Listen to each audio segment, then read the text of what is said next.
Welcome to General Biology. Today's presentation is going to be on nucleic acids. There are a couple different types of nucleic acids we're going to talk about, DNA and RNA.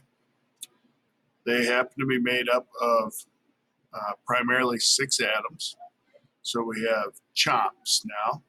We have carbon, hydrogen, oxygen, which we find in everything, and then nitrogen, phosphorus, and sulfur. So the purpose of these molecules is going to be to store genetic information and help out in the production of proteins. And they're also going to be involved in passing traits from one generation to the next. The DNA is stored in the nucleus inside a cell. So here's our nucleus.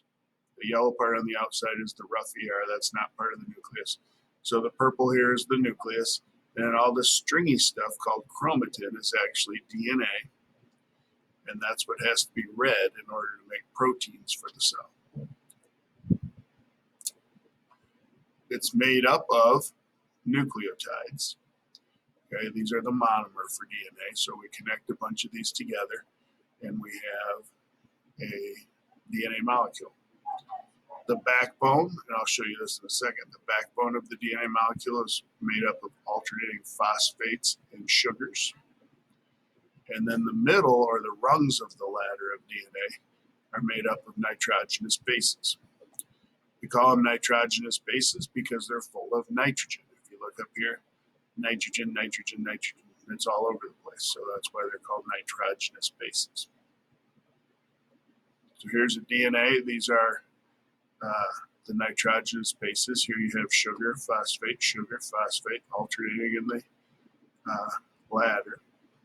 And then the rungs are alternating nucleic or nitrogen bases. So it's either going to be a GC combination or a TA combination in those rungs. There are a couple differences between DNA and RNA. The primary difference you can see visually is pretty simple. DNA is double-stranded, RNA is single-stranded. DNA is like our main blueprint. So we want to keep this thing super nice so it never leaves the nucleus. It stays protected all the time. RNA is like a cheap copy of the blueprint.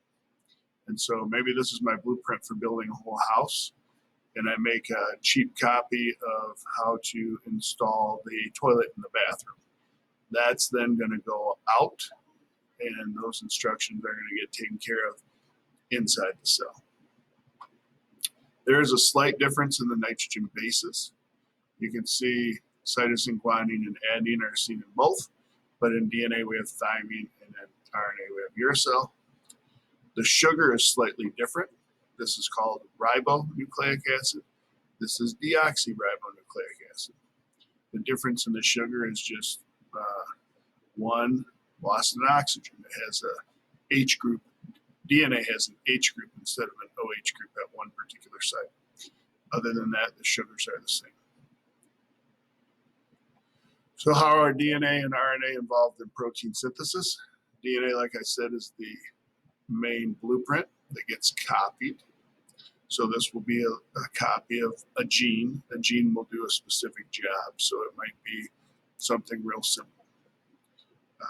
Primarily, they're going to be involved in making proteins, different types of proteins. They might be structural proteins or enzymes or whatever.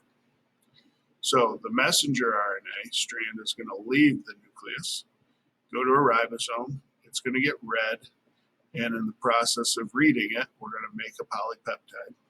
This polypeptide will eventually become a protein. We'll talk more about that in our protein lecture.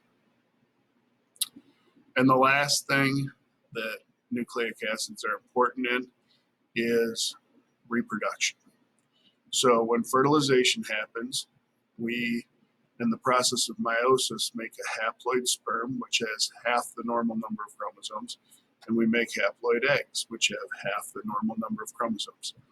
And then these two gametes will come together and they make a fertilized egg. The fertilized egg gets half its chromosomes from the dad, half its chromosomes from the mom, so it has a full set of chromosomes again.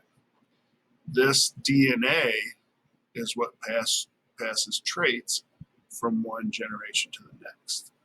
So this is the important information to get you all the traits that you have from your parents.